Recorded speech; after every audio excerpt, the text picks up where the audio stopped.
Bonjour à tous. C'est bon. Bonjour et puis merci de votre présence en espérant que vous m'entendez bien dans vos jolis casques.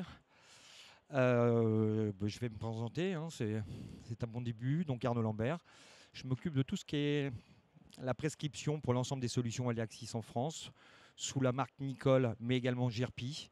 Donc deux entités totalement complémentaires. Et donc je vais débuter cette présentation en rappelant un peu l'origine de notre entité. Nicole est une société historique française, toujours implantée en France, dont l'origine se situe à Cholet, entre Nantes et Angers, pour un petit détail de géographie. Et Nicole s'est toujours inscrite dans sa capacité de proposer des solutions, tout ce qui est gestion des fluides à l'intérieur, mais également à l'extérieur du bâtiment, en matériaux de synthèse. Euh, Au travers effectivement cette approche et en relation directe bien sûr avec l'actualité qui est la nôtre, euh, toujours avec une volonté bien entendu, et c'est relativement ancien, en faisant référence notamment à l'économie circulaire, sur lequel nous sommes toujours engagés, effectivement, de proposer des solutions effectivement visant à avoir un impact positif sur l'aspect environnemental, avec une démarche qui se structure sur des points essentiels, mais qu'il est toujours bon de rappeler, posant des pollutions bien sûr pérennes et durables, préservant l'environnement, l'eau, l'énergie et les matières premières, puisque nous sommes avant tout producteurs, hein, c'est notre essence même. L'ensemble de nos usines sont françaises, avec un impact positif bien sûr sur la limitation des coûts de transport, puisque le rayonnement qui est sur notre territoire nous permet d'avoir cette réactivité, mais aussi la maîtrise aussi de nos outils de production. Euh, Innovant, c'est l'essence même de notre entité, avec des évolutions permanentes. Je vous ferai quelques exemples que je mettrai en évidence, mais qui correspondent bien effectivement à l'attente effectivement de l'évolution sociétale de notre entreprise. Et puis bien entendu, tout ça doit se vérifier au travers des solutions qui sont certifiées, au travers de différents labels.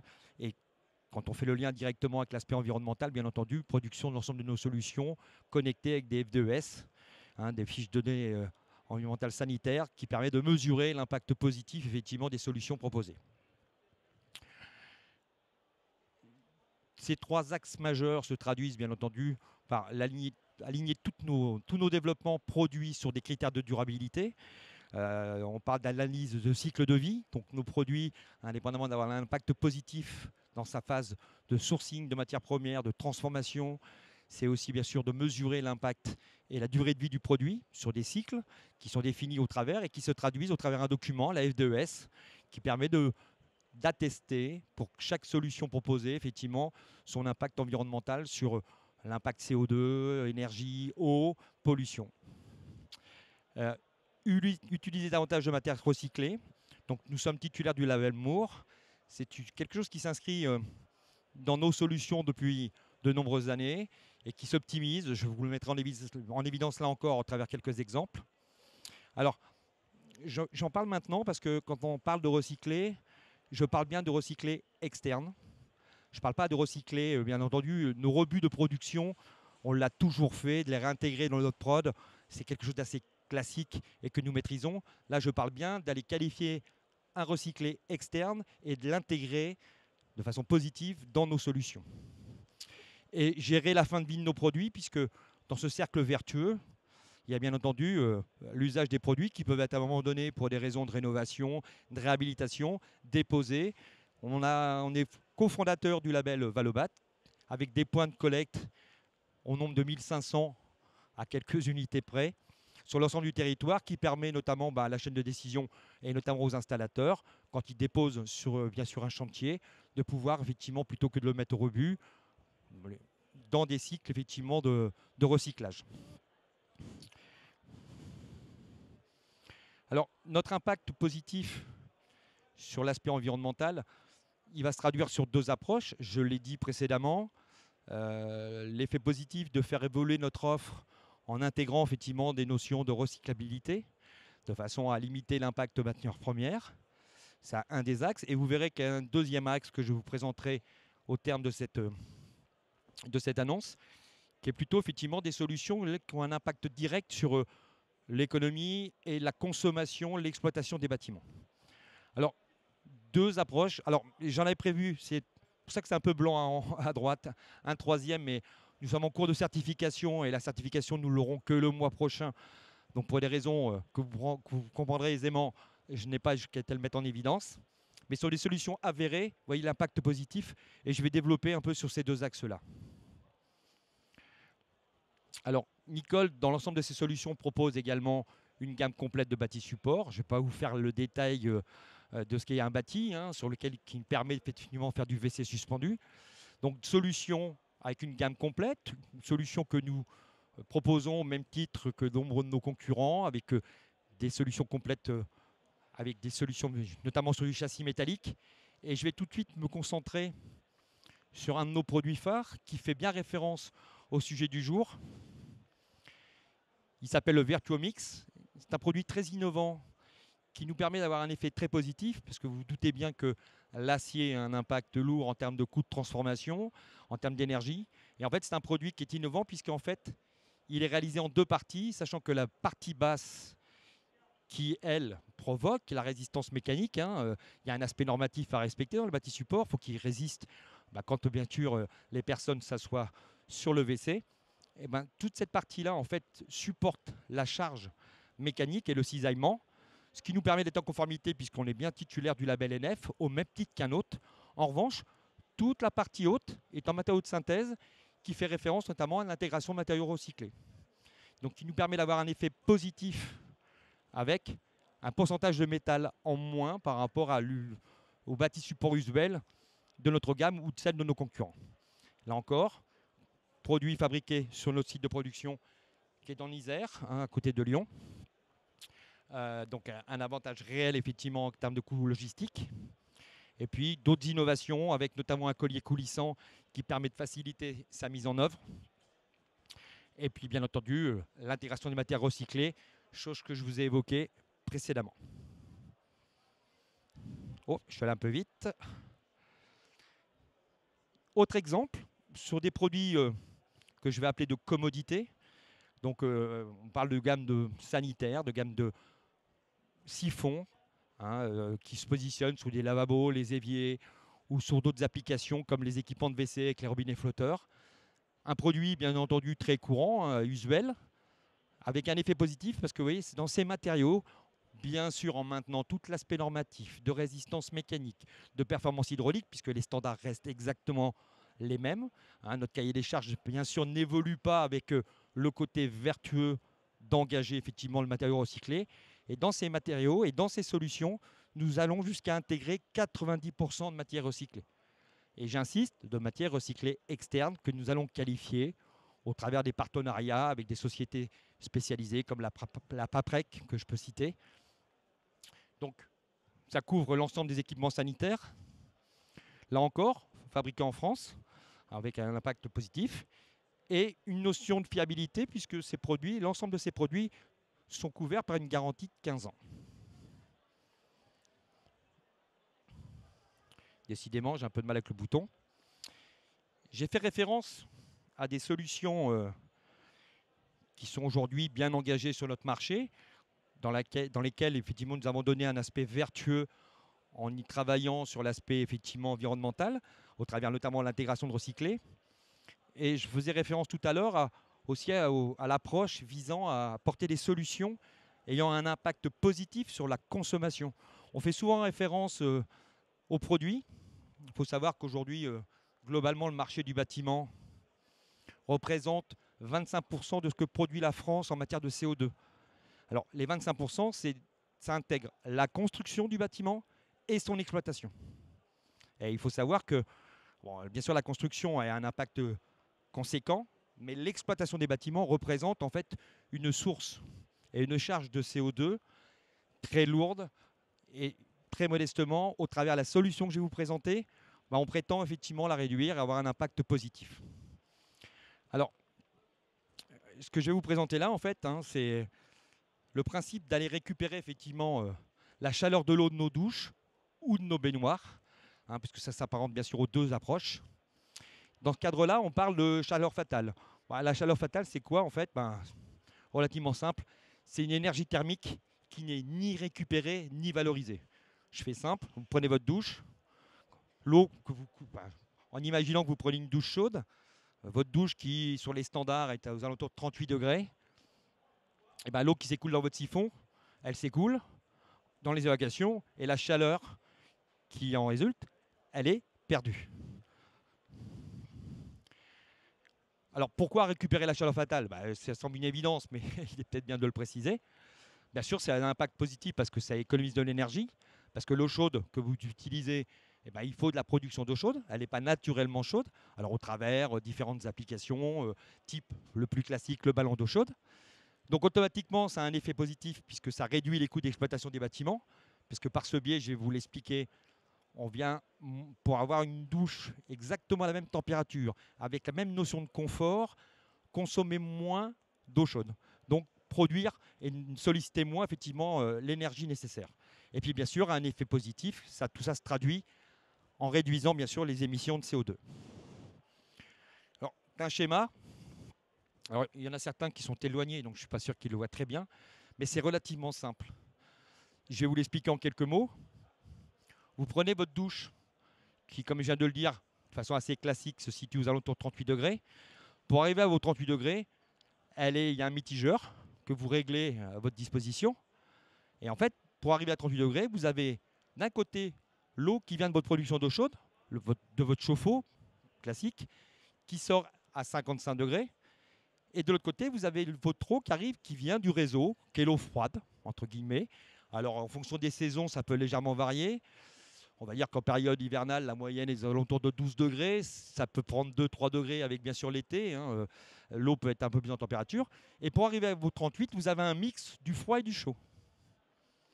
Et le principe effectivement du récupérateur de chaleur, c'est le produit qui est ici.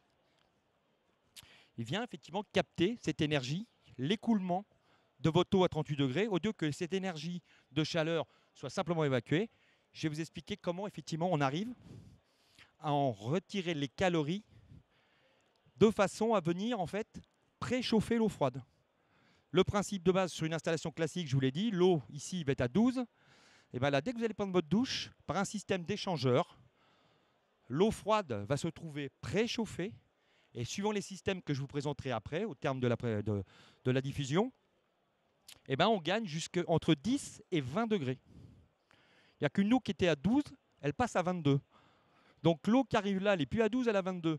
Donc pour avoir vos 38, vous imaginez bien qu'à ce moment-là, vous sollicitez moins votre eau chaude qui est à 55. Donc automatiquement, pour avoir la même douche à 38 degrés, vous allez moins avoir besoin d'eau chaude. Donc vous allez produire moins d'eau chaude, donc inévitablement une économie d'énergie. Pour ce faire, il y a deux approches. Une approche horizontale, relativement simple. On vient se mettre sous l'aplomb de l'appareil sanitaire. Alors, appareil sanitaire, je l'ai dit, ça peut être ou une douche ou une baignoire. On vient se positionner directement en dessous. Ou alors cette deuxième approche, je vais me mettre comme ça, en fait, qui est un système vertical qui vient se mettre plutôt sur les systèmes de logement à étage, où on vient récupérer les eaux de ruissellement de la douche sur la partie inférieure. Alors, nos solutions, concrètement, pour rentrer un peu plus dans le détail des solutions produits, en fait, cette offre, elle est structurée. Donc, vous avez les deux solutions horizontales qui viennent, je le rappelle, se positionner sous l'appareil sanitaire. Je vous donne leur référence par mémoire EasyTrent, Slim 50. Et les récupérateurs verticaux, il y en a 3 de 1,25 m à 2,60 m, selon les configurations. Alors, la question peut venir immédiatement.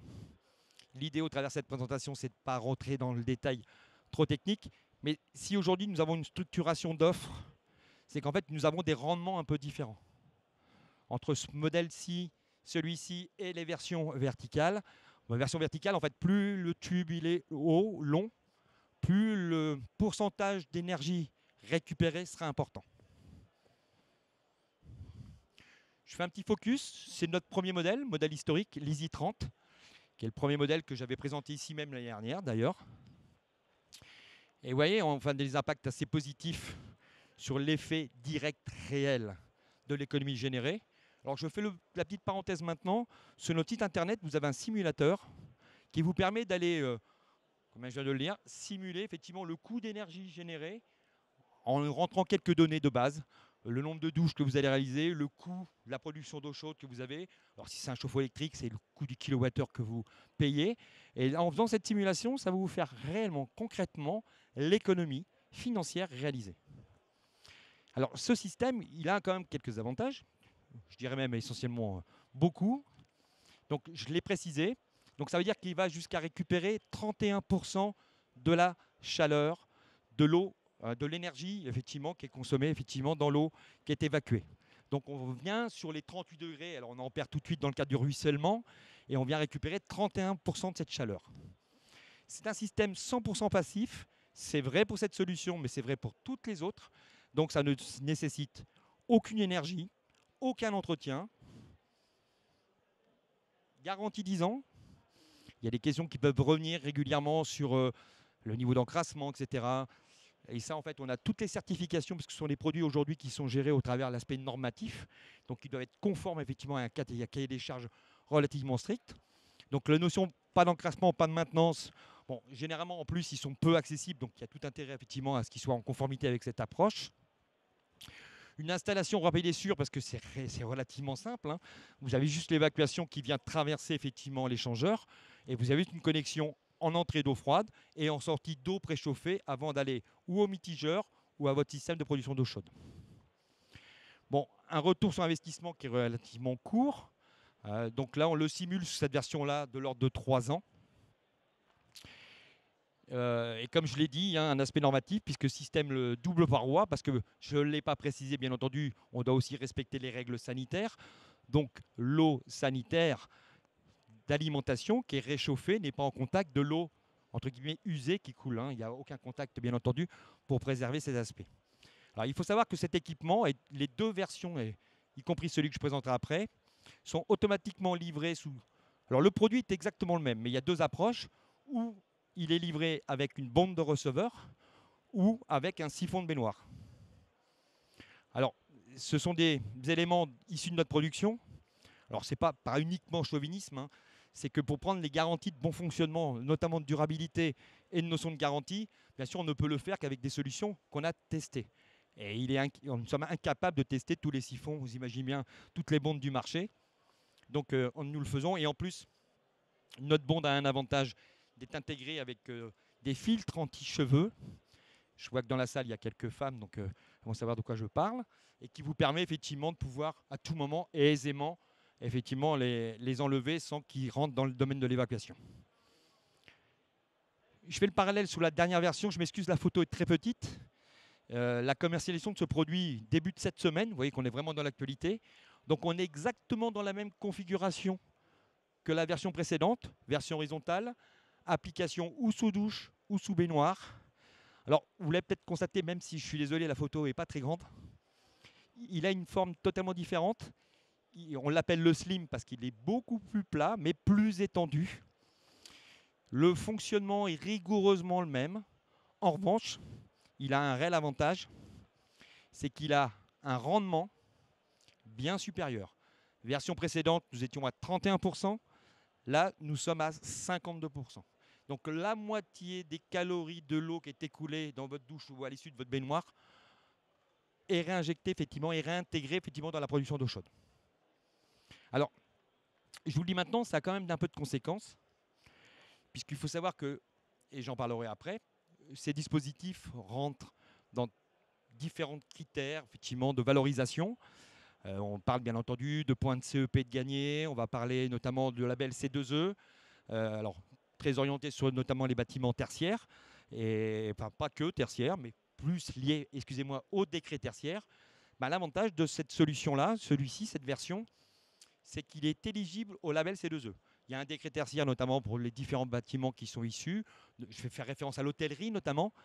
Très sensible parce que ce produit, il est éligible à obtenir ce label.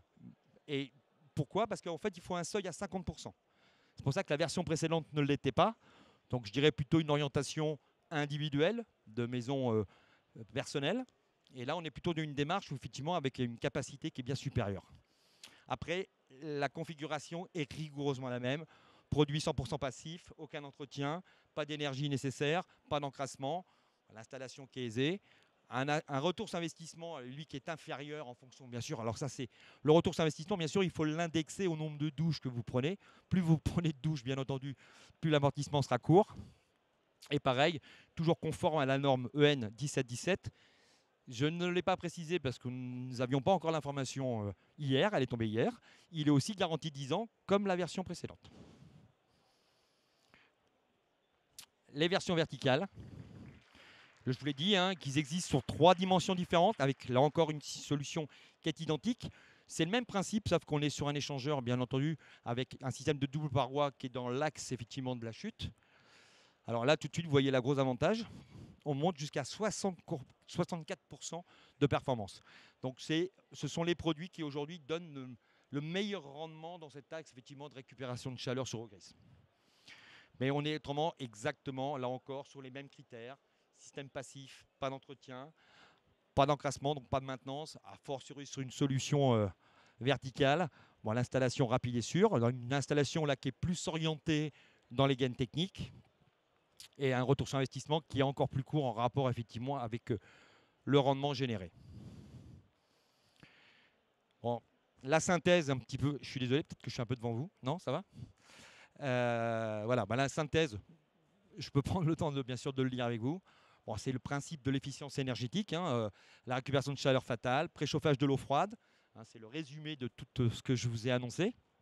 Donc avec un effet direct sur la réduction de production d'eau chaude et donc de la réduction de la consommation d'énergie, solution 100% passive et contribue à la performance énergétique du bâtiment avec bien sûr, malgré tout, bien sûr, votre eau, quand vous la voulez à 38 degrés pour prendre votre douche, ça n'est pas altéré par le système, elle reste à 38 degrés puisque c'est le mitigeur qui vous met le bon niveau de température et puis avec les effets positifs que j'ai précisés. Comme je vous l'ai dit, l'ensemble de ces produits s'inscrivent dans différents... Alors, je ne l'ai pas mis parce qu'on a des labels. Il y a des labels de certification qui existent, de rendement, de performance.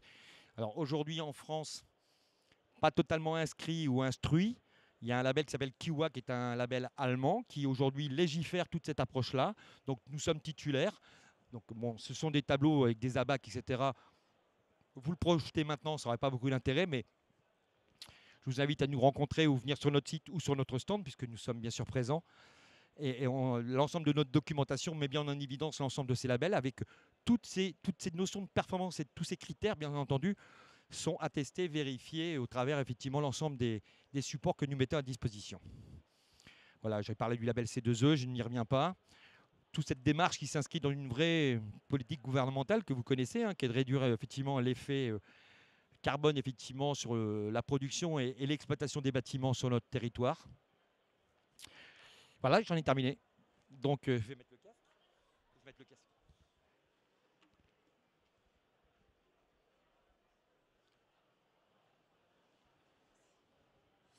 Bonjour. Bonjour. J'ai une question sur les produits sanitaires. Je vais augmenter le son, je ne vous entends pas. Allez-y. J'ai une question sur la production de vos produits sanitaires, raccordement, les PVC, tout ça. Donc vous êtes à 90% de matière recyclée. Sur la solution présentée, oui. Mais Pardon. alors, du coup, en production, est-ce que vous êtes en énergie verte ou... Oui, massivement. Dans la mesure, effectivement, de nos outils industriels. Enfin, la logique aujourd'hui d'inscrire tout cet aspect vertueux, la qualification du recyclé, de l'intégrer, etc. Maintenant, postulat d'une part, l'ensemble de nos solutions sont conformes à l'aspect normatif de par leur usage.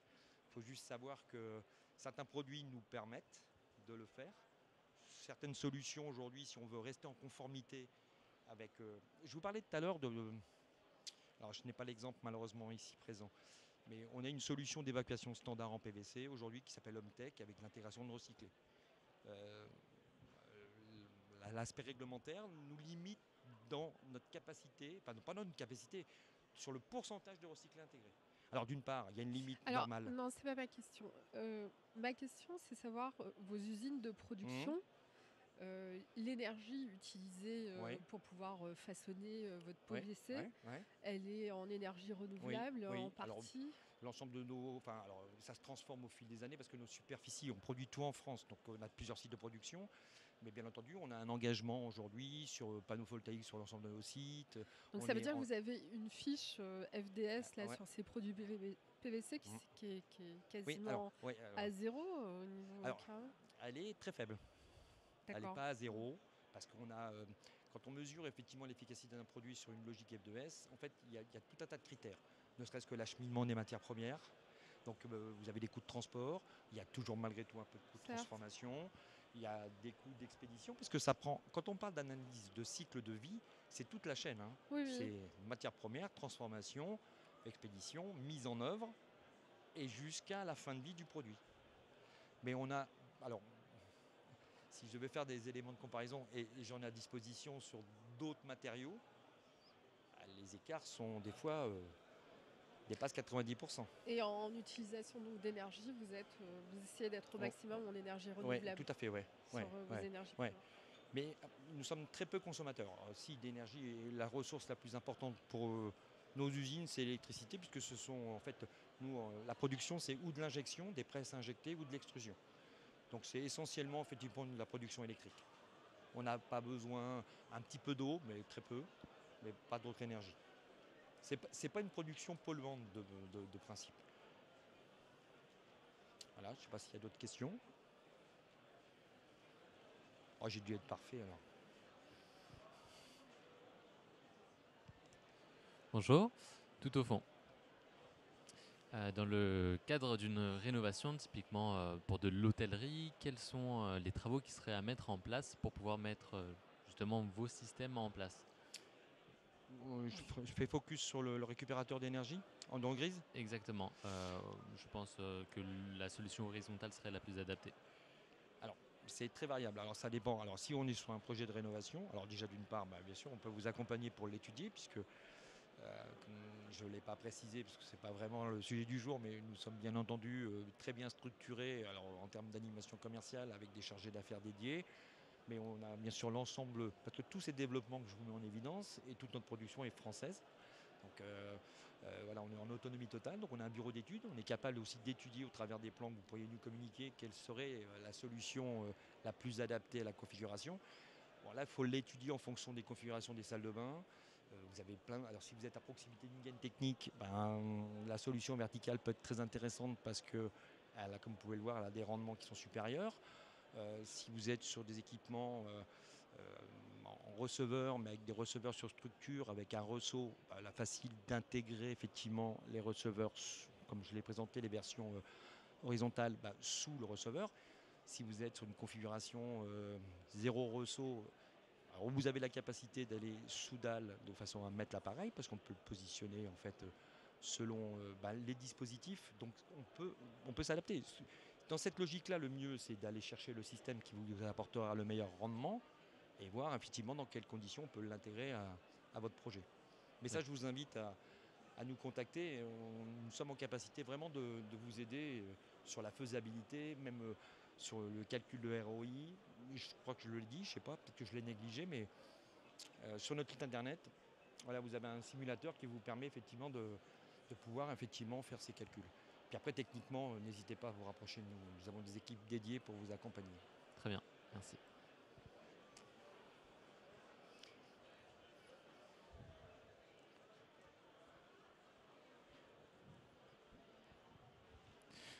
Merci pour la présentation. Je vous en Donc, prie. Abdel Sadok, Société des grands projets.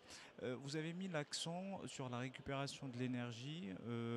Je me pose la question, est-ce que ce système il peut être considéré aussi comme un récupérateur d'eau, dans le sens où il y a de l'eau qui revient dans le circuit, Mhm. et est-ce qu'elle est évaluée, à quel pourcentage? Vous avez mis en exergue les pourcentages de récupération de chaleur, mais on n'en parle pas forcément du recyclage de l'eau, Non, s'il est alors, considéré comme tel. ouais, alors là, dans le système proposé, en fait, on vient juste effectivement capter de l'énergie de l'eau usée qui passe dans l'évacuation pour en récupérer effectivement un certain pourcentage.